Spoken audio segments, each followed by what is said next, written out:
Prendre soin de sa santé mentale est essentiel et demander de l'aide est un acte courageux.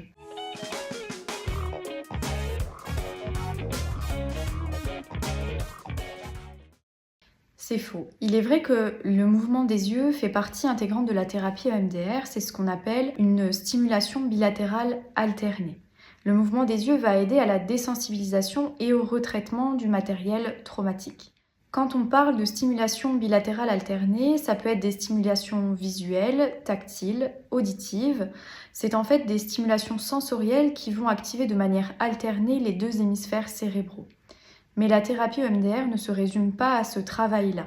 Cette thérapie, elle repose sur plusieurs phases où on va avoir aussi d'abord une anamnèse, un travail de préparation, d'évaluation et surtout, comme dans toute thérapie, une première phase de stabilisation pour permettre justement ce travail de désensibilisation et de retraitement ensuite. Donc la thérapie EMDR ne repose pas seulement sur ce mouvement des yeux.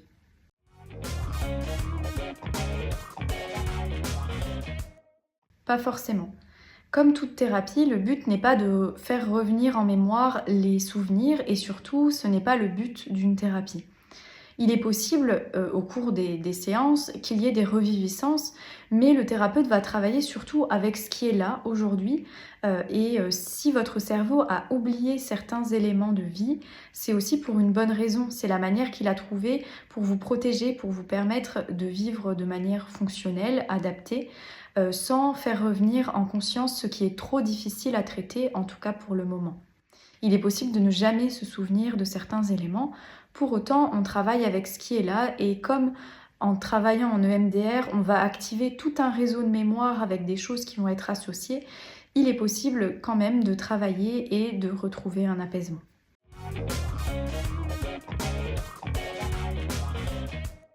C'est vrai, il est vrai que le MDR est une approche efficace pour traiter les traumatismes, mais ce n'est pas la seule. Il y a aussi les approches psychodynamiques, les thérapies cognitivo-comportementales, la thérapie intégration du cycle de la vie et bien d'autres encore que j'oublie certainement.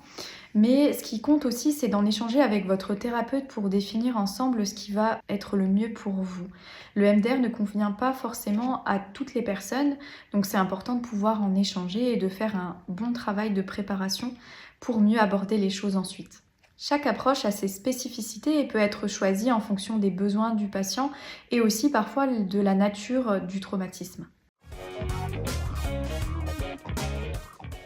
C'est vrai, le MDR est considéré comme une thérapie brève, mais attention à ne pas confondre avec une thérapie courte. Ça peut porter à confusion dans nos représentations.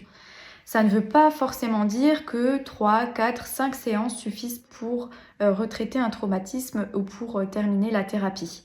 Il y a aussi une phase très importante dans la thérapie EMDR et dont il ne faut pas minimiser le temps que ça prend et surtout prendre le temps de cette phase-là. C'est la phase de stabilisation qui va permettre en fait de développer des ressources pour mieux appréhender le quotidien et pour permettre aussi d'aller vers le travail sur les traumatismes en toute sécurité.